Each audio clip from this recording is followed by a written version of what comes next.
just remember that we've had such a run since President Trump was elected back in November. Bank stocks have been up almost 20%, and so it's not unexpected that at some point you have to have a bit of a pullback. And today I think it's just part of that respite there. We're almost wrapping up fourth quarter earnings, certainly strong growth that we've seen so far. Do you think investors now start to shift their attention back to the political headlines, really looking for specifics, as Hampton said, about what exactly this tax reform will look like? I absolutely do. You know, we've had a reasonable earnings season this year.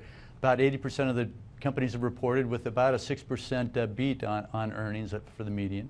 But that's really gotten lost with all the brand new policies that President Trump is trying to come out with. So I absolutely think that the market is going to be really focused on where we are in terms of the progress on his fiscal programs for the remainder of the year.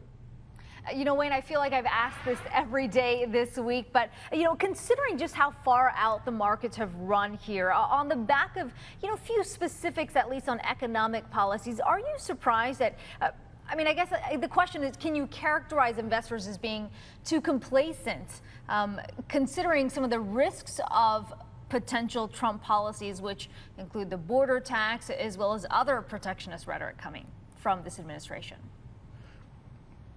Well, as you know, volatility has been low. We were up a little bit today, but it has been well below historical averages.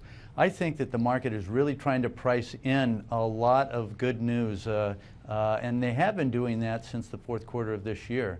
So I think they are a little bit complacent. I think that they've taken for granted the fact that things are going to move along quite well, and I think that at some point during the year, reality is going to set in, and that we will really understand that Washington isn't going to move quite as quickly as investors are anticipating.